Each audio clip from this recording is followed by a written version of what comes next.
Well, everybody, I always love a great flower story, but I'm super excited because here in Nashville, this is a hometown favorite. Welcome, Mattie, to the Flower Podcast. Wow, thanks for having me.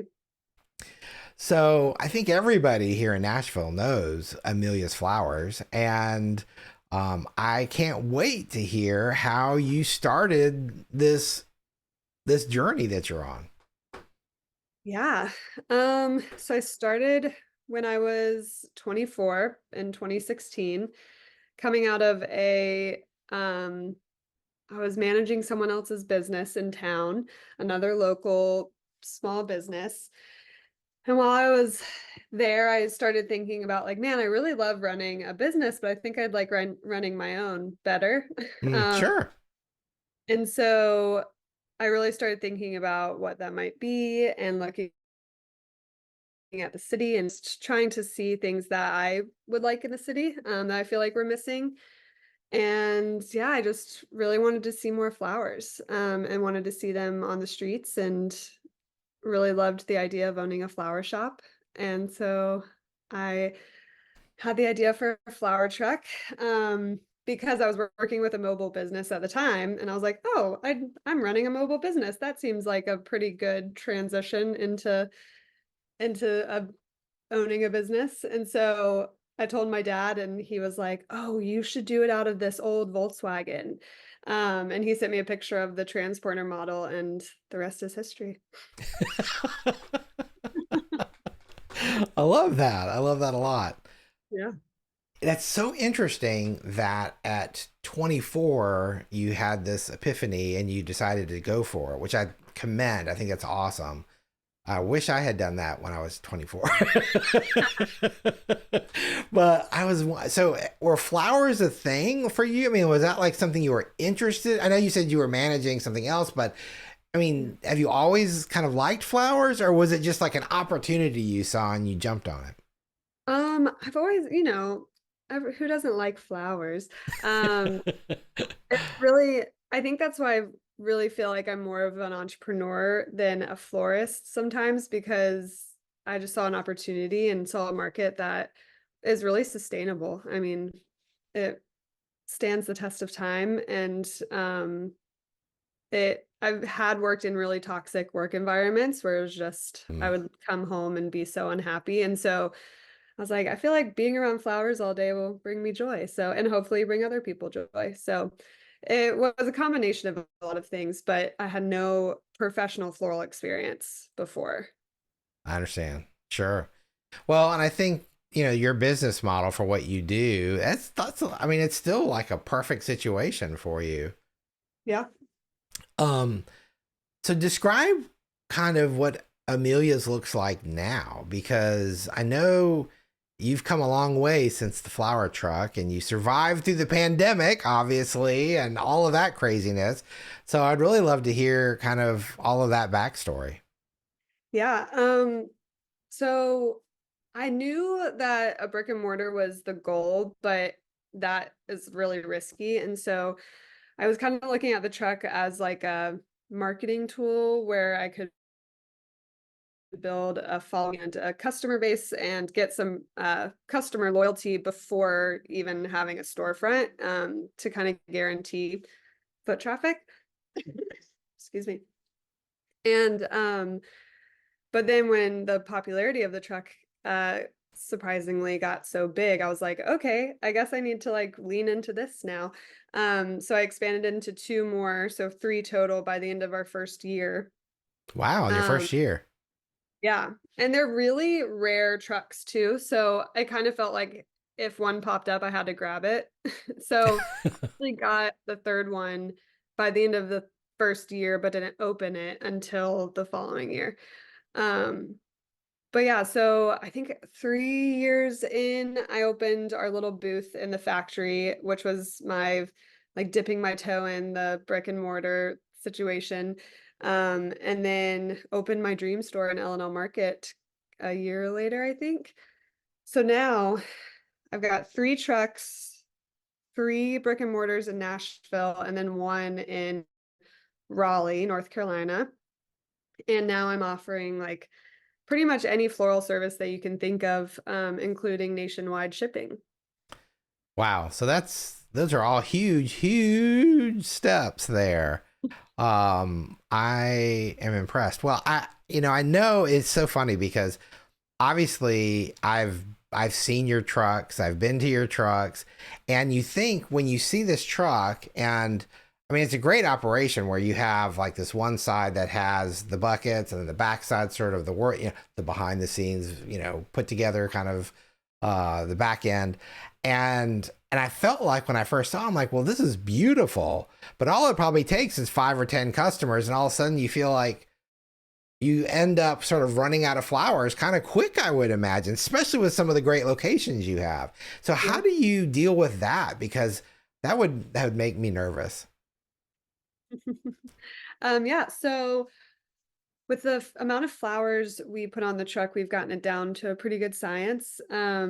Each bucket holds like 2 bunches, and when you put 20, so we really have like 40 bunches of flowers and greenery on the truck. Um, and then we also bring backup buckets. Of just like 5-gallon buckets full of extra bunches. And so we found even on the busiest days, we have sold out before. And I kind of see that as like a demand thing where it's like posts that we sold out so people will come sooner. Right. Um, True. so that is kind of nice to be able to say that. But obviously we like to be open as long as we're say we're going to be open for consistency. But yeah, we've got it down to a science. So Well, the thing I love about your whole, I don't know, branding, maybe that's the right word, is when you walk up, it's kind of like the colors. It's like very, for me, I was really surprised yeah. because traditionally when you see like farmers markets where you got farmers selling bouquets and you walk up and you see, at a venue or a location and you see your truck, it's kind of like everything is very, I don't know. How do you describe your color palette? The color palette. Yeah. It's kind of evolved. When I first started, it was in that like muted minimalist era where everyone was doing like blushes and stuff. So a lot of the bouquets we made were really like neutral toned. And I'd say now, since this like maximalist is coming back, we've really leaned into that and we carry a lot more bold flowers. Like the Kahala rose right now is my favorite. Hmm. And 'cause it's just so bright and orange. And 5 years ago, I would have been like, absolutely not. We're not getting that. Well, I know like 2 years ago when I first met you, I mean, you'd see like amnesia roses and quicksand roses, and then you'd see all these great sort of champagne-y, peachy toned mums or palms Yeah, and different things. And it was like, it didn't matter what you put together, it looked great. which is the And goal. yeah. Um, because people are building their own bouquets, which are in turn getting posted online. And so I'm like, they have to look good if they're going to be from the truck. So we need to make sure that no matter what someone puts together, it looks good. Yeah. Well, and that's the funny thing, right? Because if they're tagging you, you want it to look good, right? But they picked out the flowers a lot of times. You didn't, so Right. you're having to trust them. But you've kind of streamlined that to make it easier. I think that's great. I mean, I really do. Thank you. Yeah, I just thought it was so neat because it was so unexpected. It's like when you see these colors all together, and I encourage you to check them out on Instagram, but as you see these colors all together, you're just kind of like, there's really no wrong combination of things. I'm surprised, do you ever do like pre-done bouquets in the trucks at all, or is it all self-serve? Yeah. So a couple of years ago, we started doing which people really love. And we started offering them in the shops first, because there are some people who just want to come in and grab a bouquet and leave. So that has been a hit both in the shops and on the truck. So yeah. Well, good. That's cool. Well, okay. So now I know you've already told us that you expanded to sort of having a traditional retail storefront. Hmm. What? How was that transition for you? Because obviously you had a system that worked. I mean, it had to be scary. Yeah. Signing a lease for 3 years is very scary. Um, but what the funny thing is that I also had a lease for the warehouse, which is where we do our truck operations. So I kind of had a brick and mortar already, but it Oh was yeah. trucks, I guess. So I have never thought of it that way now that I think about it. But a warehouse is less expensive for sure. Um, yeah, it was scary. I think I had a lot of confidence because of how much people loved the trucks and that building, L&L Market, had so many other good vendors in it that I just felt really good about it. But then we opened in November of 2019, and then of course the pandemic a couple of months later. Um, so that was definitely a curveball, but once it opened again, people were streaming in. So that's a great opportunity to sort of segue into this question. So going into a pandemic, especially, I mean, you've got a truck that can go places like whether it's a farmer's market or area where there are people, but now nobody's supposed to be outside socializing and doing all this stuff. Did you switch anything or add anything like, curbside service? I mean, did you do anything different to kind of, navigate that? Yeah, so we had started offering deliveries before then, but it wasn't like our main business. And I think I can't remember now, but our prices were higher than they were on the truck. And so during the pandemic, I was like, okay, we're gonna do a $35 bouquet for delivery, free delivery. We need to Wow. make money. We got to do something. And so that just like took off and we were just getting tons of orders and it really like changed our delivery part of the business for the better. I think we grew like that part of it grew like 400%. Um, Wow. which makes sense because people were missing each other and wanting to connect. And florists were categorized as essential workers, which I thought was really sweet of the government Right. um, to categorize us as essential. But yeah, so I would say that is the biggest thing that we shifted to was just doing deliveries. Okay. And did you, in doing that, at what point did you bring on shipping? Because that would have been a good time to do that too, but I don't know if you had time to do that.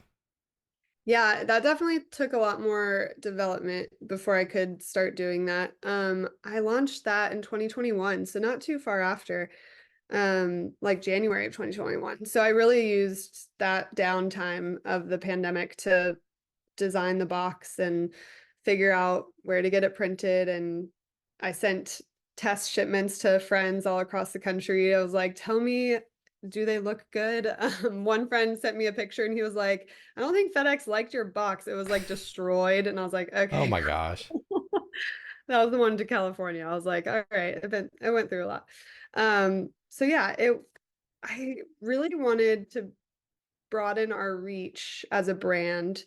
And I had seen, like Farm Girl Flowers. I think she was the first one to do the direct to consumer shipping that way, or at least the first one to gain notoriety. And I was like, why not? I feel like I can do that. So I just did it. Yeah, absolutely. Well, I know that there were other people before her, but they were all sort of corporate driven. And I Yeah. feel like, I don't know, it sort of didn't have, and still doesn't, in my opinion, have that sort of personal touch. Mhm. She was definitely, I think, in my opinion, the first to really have that personal touch. Yeah, and maybe that's what stood out as different of like it Sure. just felt way more unique. Yeah, yeah.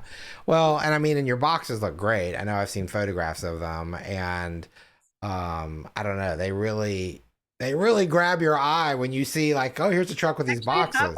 I have one right here for All some right. reason. I have Oddly one enough. storing things in it.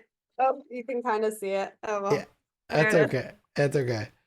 Well, that's awesome. No, but I mean, they really are. I mean, the color's unexpected, the design's unexpected, and it just makes you want to know what's in the box. And I feel like, yeah, it doesn't necessarily, I mean, it has flowers on it, so it's obviously that, but of course that's to us, right? But, Right. no, I think that's great. Well, getting back to the brick and mortar situation, I, I was really excited to hear that you jumped into expanding into another state. And so I don't know, to me, that would really be kind of odd because like you're not there with your baby anymore. You've got somebody else over there. Yeah. Tell us about that. How did that work out? So again, it was like something I've thought about doing and um never really knew how that was going to work out. But my best friend, who is actually my first employee here, she has been living there for a couple years with her husband and she was doing freelance floral design and was like, I'm really looking for something more full-time and consistent. And I was like, do you want to open an Amelia's there? She was like, yes, that actually sounds amazing. Which was a win-win for me because I get to expand and I trust her. And she's Sure. already worked for me. So she already knows the brand and it really took little to no training. And yeah, the biggest part of that is I have a business line and a personal line. So I'm like, if I call you on the business line, it's business. If I call you on the personal, it's personal. Boundaries. It's always about boundaries, I isn't it? know. But yeah, so that gave me a ton of confidence to do it. I don't know. I think I'd like to expand into another market. I'm not sure yet, but it would be a lot different if I didn't know before hiring them. Um, I would feel a little more like helicoptery about it, I think. Yeah. No, that makes perfect sense. Well, I mean, the great thing is you've got a friend that you trust that understands your brand, that you're able to sort of get the kinks out, and figure out all those other details before you jump into, another location. So, that's awesome. That really is. So, okay, so let's get back to this shipping thing. And so, okay, so now you're shipping. Yeah. Is all of that done out of the warehouse or is that done out of one of the stores or how do you do that? Because that's got to be an undertaking. Yeah, it's done out of our warehouse because it takes up a lot more space. Just having all the boxes stacked floor to ceiling. And yeah, right now it's a small team doing them. We are still growing and hoping to continue to grow in that area. But yeah, it's a modest operation. Do you pretty much use the same flowers for everything? Yeah, so we obviously will use sturdier flowers for the boxes because of we wrap them with like the Eco Fresh sponges. Um, but that's, not water. So we tested out some and got feedback from customers and, some things weren't working and some were. So we definitely use sturdier stuff. We never put stock in them. Stock is, I have a love-hate relationship with stock. Um, but yeah, pretty much the same flowers across the board, just sturdier ones. That's cool. Now, as far as your three trucks, do all the trucks, are they all um, in use? And how does that work? I'm just thinking all these random questions all of a sudden. And I'm just thinking, if you have these different trucks and they change locations, right? I mean, you move them Yeah. around and all that. How does that work? So it's great that you ask that because our operations are changing this year drastically. They've been on the road with me for almost 8 years but have been on the road for since the 60s. So they're very tired and the maintenance the maintenance is getting a little out of hand. So I've decided to find permanent to semi-permanent locations for them.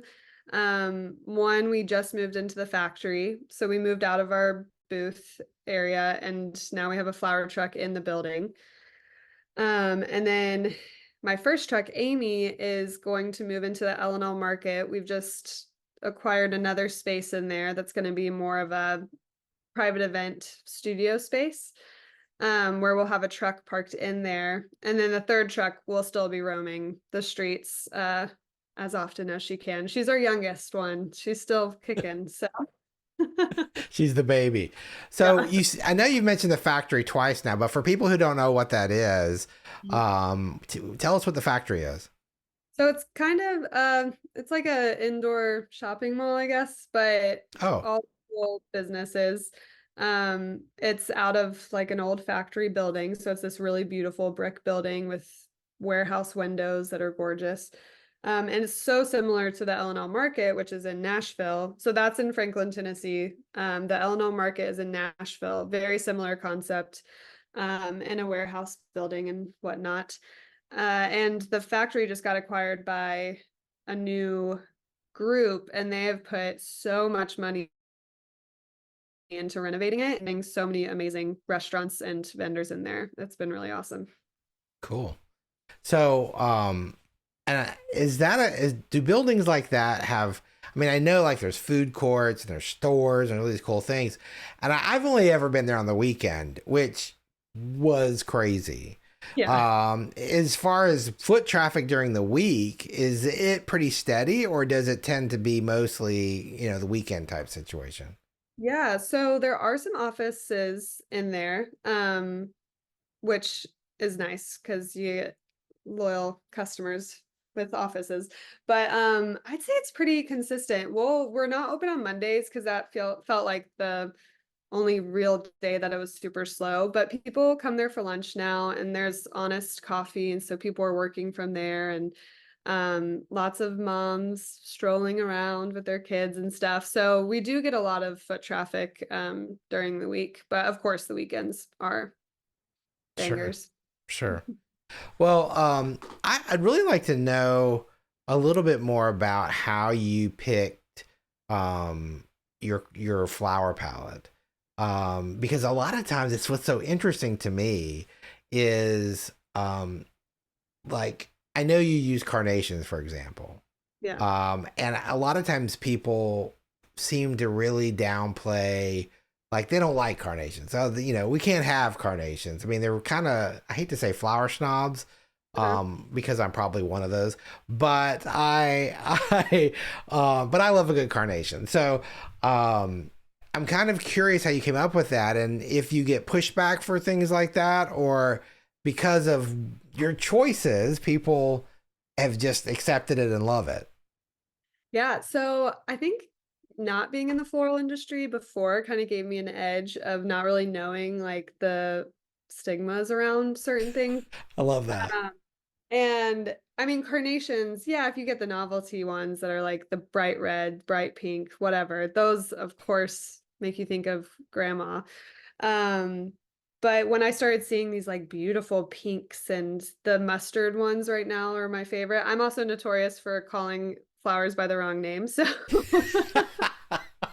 because also coming in with no knowledge, I was like, that thing that looks like an orchid, alstroemeria, and Misty's like, that's not what it's called. And I'm like, okay, well, that's what I call it now. Um, but yeah, I think that I was just going off of what I thought was beautiful, not really what people liked or didn't like. And so on truck though, we have gotten some really like pointed hate towards alstroemeria Really? because some girls were like, "Ugh, my boyfriend got me a bouquet of alstroemeria. It's the flower." And I was like, "Oh, I think it's beautiful. Like it's affordable for sure, but that doesn't mean it's not beautiful." So they saw it as like, he didn't spend enough money on me. So that's one. And then yeah, people don't recognize the carnations, I would say more. And then when they read it and they're like, "Oh, this is a carnation," which is always my favorite because I like surprising people. Well, I know that again, you pick like wonderful colors, like a lot of the muted tones and a lot of the things. And I think when all these colors mix together, it doesn't scream, like you said, it's not a bright, in your Yeah. face sort of tone. And I'm on a quest to bring Alstroemeria back, I think, because I feel like, okay, maybe it has a bad rep because of mass market or big box store bouquets or something like that. But used correctly, or not correctly, but used with other flowers, I mean, it Yeah. just lasts so long. I mean, it's not only affordable, but I mean, when you have a bouquet that lasts 2 weeks because you've got flowers like that in it, it makes such a difference. Well, and that's people say our bouquets last like up to 2 weeks. And so, yeah, it feels like the flowers that we are picking are the ones that are lasting the longest. So, Yeah. Yeah, for sure. For sure. So when it comes to like if you had to do it all over again and 2024 Mattie was going to tell 2016 Mattie a piece of advice as far as, like maybe what not to do, or I don't know, would you do the truck thing all over again, or would you maybe start with the brick and mortar? oh no, I'd do the truck all over again for sure. It definitely like catapulted um us into like a different, I think it, like I said, coming in like with no knowledge as like a total newbie, I feel like that was very indicative of like, I'm just gonna do a flower truck because I haven't seen this done before. And so then when I started the brick and mortar, people already knew that it was gonna be different than like a normal traditional flower shop. Sure. So yeah, I think I love my journey. I don't think I'd do anything different. I love that.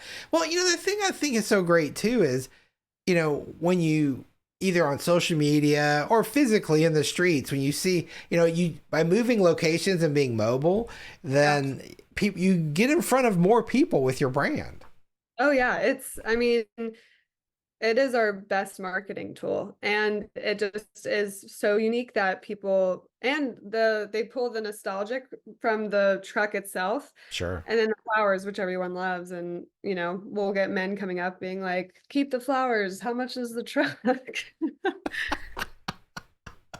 Wow. My new aunt came to the fly the other day. I was like, "Oh, Christmas, you can't have it." That's right. You can't sell your children. I mean, you've named them. So what are you going to do? Yeah, literally. Well, maybe you should come out with your own line of flower trucks and then you just I know. redesign them. That'd be cool. Yeah, I did write a children's book about one of them. Did you really? Yeah. It's called Amelia and the Old New Truck. Oh my gosh, I'm gonna have to get a copy of that. I did not know that you did that. That's cool. Yeah. So neat. Well, one of the things I also wonder as you have these vehicles now and you've got these locations now, how is how do you approach like hiring and like employees? Because that's got to be another special undertaking because you can't drive all three trucks at the same time. Oh, So, yeah, we've got a team of like, I think it's 15 now.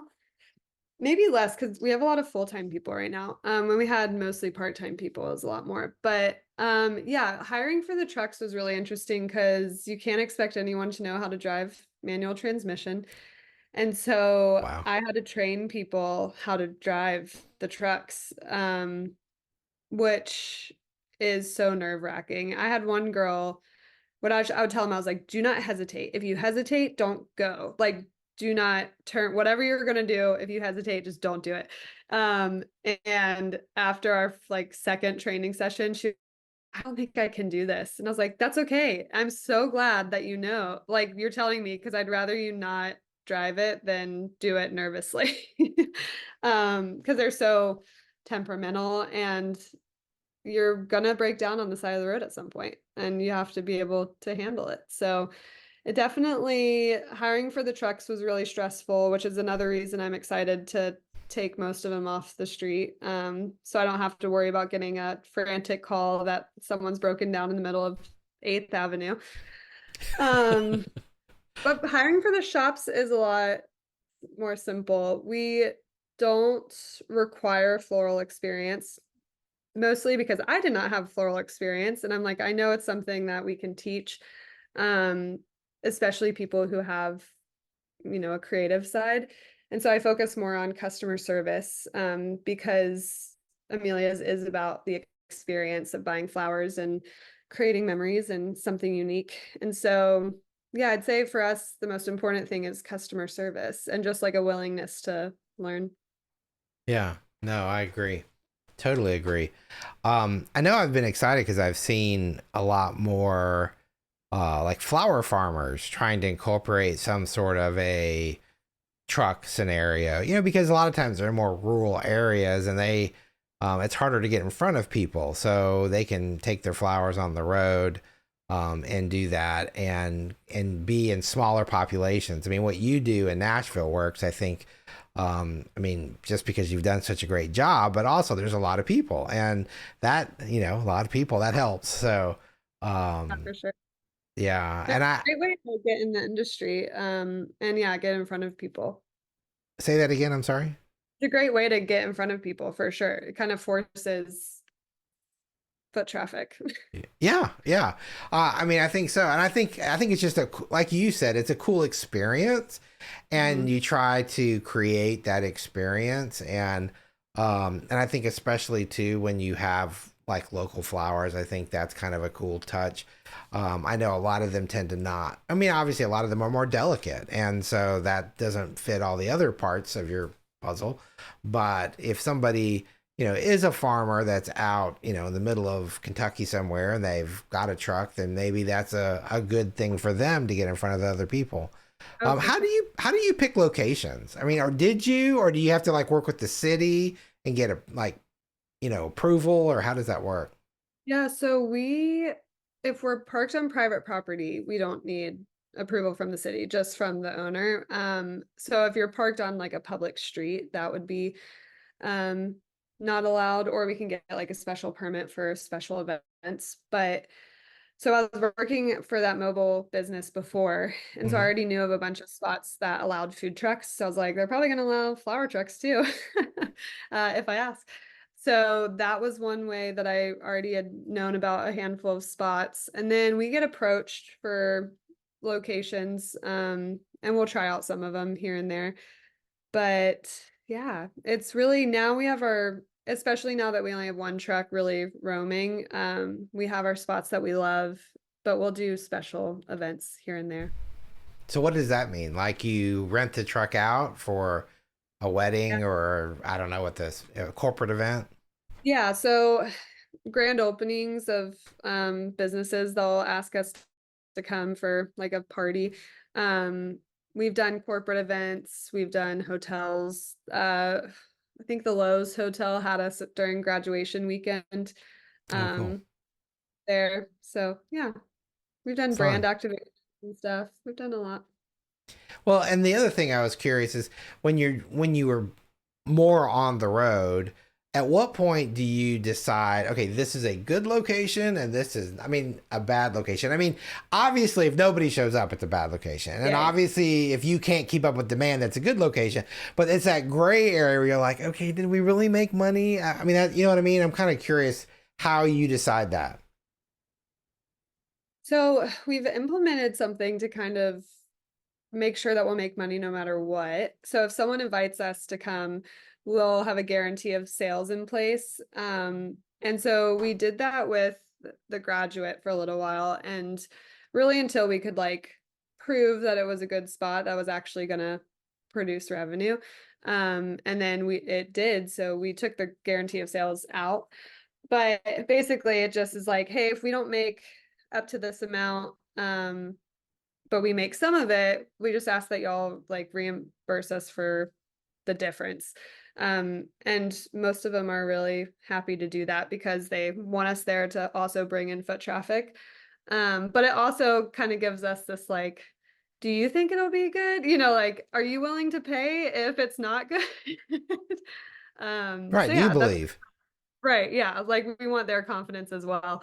So that's how because I did have a handful of spots where it was just crickets all day. And I was like, I can't afford to take a chance like this. Especially if I know a different spot works well. So So is a threshold that maybe you sell half your flowers, or obviously you want to sell through your flowers? Because I mean, I imagine when you sit in a truck all day, that the flowers that you don't sell probably, I mean, some of them are still good, but some of them might yeah. not be, right? Because especially here in the South where it might be 90 degrees outside or more. Yes, for real. I'm trying to remember what it was like when I only had like the 3 trucks, because now it's like if we don't sell some of the flowers, we can take them to one of the other shops and they'll get sold there. So our threshold's pretty, I feel like, is on the lower end to at least cover our costs for some of the flowers and for labor to be there. So I don't want to, yeah, I want to make it accessible for Mm. people, you know, Well, and it's sorry. but make it worth it for us too. Right. Well, and the thing too is, can you put a price tag on, again, brand awareness, marketing, that recognition? But I think I love the idea of, especially if the Graduate, which is a hotel here in Nashville, if they want you to come so they can get foot traffic, well, then they should be willing to create, have a marketing expense or a guaranteed sale. I mean, I think it's a great idea. Yeah. Yeah, because a lot of times people are afraid to ask that kind of a question because they're just so happy to be there. But, after a day or two or a weekend or two, and you kind of don't have, the return you hoped, Yeah. that's scary. Especially if you're doing it as like a side gig, and you're only out on the weekends or something, you can't afford to not let those days be good. So yeah. Yeah. Yeah, well, I mean, because you're dealing with perishable stuff. I mean, that's the whole thing there. One of the things I'm curious about now with locations and trucks and shipping, like how do you handle the logistics side of it? Because you got a lot of moving parts and you're dealing with perishable product. Yeah. So like I said, we have our warehouse where we store all the flowers. And so once the flowers are on the truck, it's pretty simple. You just drive it to the location. So we do all of our prep work beforehand, process all the flowers and get them on the truck. And then it's basically like a business in a box. We just set up and roll roll up the canvas, drop the gates, and we're open. Right. The biggest obstacle is the trucks themselves and whether or not they want to drive. Well, they want to play. Whether they want to play or not. But as Yeah. far as like, do you distribute? I mean, I know the answer to this question, but I realize not everyone does. But do you distribute the product from the warehouse to your satellites, or is that something done differently? So for the trucks, all the flowers are delivered to our warehouse, but then we'll have our distributor deliver them to our other stores. So I Okay. think we make 4 stops. Yeah. Okay. Well, that's cool. All right. Well, then that's good because then you've got individual people supporting that side of all of that. Yeah. And that's awesome. I can't imagine. Okay. So I just thought about this. It's only been a few weeks since Mother's Day, Mhm. and Valentine's, Mother's Day are huge flower holidays. Yeah. How do you handle all of that with this kind of business model? Yeah, so we do change it up a little bit. So our deliveries are normally fulfilled out of one of our shops, but we have so many deliveries over those holidays. So we actually moved delivery fulfillment to our warehouse so we can be a little more primal about it. And that's really the biggest change. I feel like we've also gotten our flower ordering for those holidays down to a science, except this past Mother's Day was a lot busier than we had anticipated, and we had to do quite a bit of additional ordering the week of. Well, it's so funny because you just don't ever know what a holiday is going to do. And it Yeah. doesn't matter how much you plan, it's never going to go like you think it's going to go. Yeah. But that's cool. Well, good for you. Do you feel like when it comes to those holidays, do you have less offerings? I mean, especially in the pre-done delivery situations. Like, I don't know how many offerings you have normally. Do you change that, pare it down, or simplify that part too? Yeah, so for Valentine's Day, since we add red roses to the picture, we normally have like a Valentine's Day collection that will be the only thing that's offered for the day before Valentine's Day and Valentine's Day itself. But for Mother's Day, it's different since there's not any specific flower for that holiday. So we'll just add a Mother's Day arrangement or bouquet, but still offer what we normally offer. We do take away our custom arrangement. Hmm. just because that would be crazy. And then we have like a bag of surprises that includes some merchandise from our stores. And so we take that away too. Okay, so you're streamlining all of that. Mhm. So how many offerings do you like? Did you have a Mother's Day? I'm curious. We had our Amelia's Pick bouquet that comes in 3 sizes, our classic arrangement, and then the Mother's Day arrangement. So 4 things technically, but obviously one with multiple sizes. Right. Well, I think that's a great idea. I mean, it's funny when we've had past guests on to talk about how they sell arrangements and designs. Some Mhm. of these experts have said the same thing. It's really great if you don't have a huge number of offerings, but you offer different sizes. So Yeah. it helps with your buying, it helps with your, the mechanics of putting it together. It helps with all those things. Yeah, we definitely are like a good florist to come to for option fatigue because we're like, hey, just trust us. It's going to be beautiful. If you love our style, here's some things we've done in the past. Like, just trust us. And I think people really enjoy that. I go to some websites and I'm just like, oh my gosh, there's so many options for like every single little occasion. And I'm like, no, just give me a couple and I just want to pick one. Yeah. No, I know. I know. Do you have like a recipe as far as fillers, like on your pre-done things, like fillers to face focal flowers, like what greenery, sort of what your ratio is or something like that? Yeah, we do have a recipe that our employees follow, mostly to get them comfortable with it. And then once they know the prices and build a bouquet, confidently, we give them some room to improvise. Sure. Well, yeah, because you run out of things, right? I mean, sometimes things change. Well, that's awesome. Well, this has been a great conversation. I know I can't wait to share some of the images and things of what you guys do because I think it's just kind of a fresh approach. It's a fresh approach to doing a non traditional flower shop. Yeah. So, always like to end with my advice question. And I'm just curious if there's anything you'd like to leave with our listeners. Um, I would say when I first thought about it, I had asked a friend who was a florist in Charleston to be my partner. And she said no because she didn't want to move. And I was like, okay. And I was like, I guess I'm not gonna do it anymore because I'm not a florist. And then my dad was like, why not? You can learn. And I was like, hey, yeah, you're right, I can. So I would just say that's the advice I want to pass along is you can learn. And if it's something that feels intimidating, sometimes you just gotta go for it. I love that because there's so many times we hesitate and we miss opportunities because we don't know how to, but we can learn. I love that. That's great. Well, Mattie, this has been awesome. I really appreciate your time and I can't wait to see what's new around the corner for Amelia's Flowers. Thanks so much. Thanks. No, thanks for having me.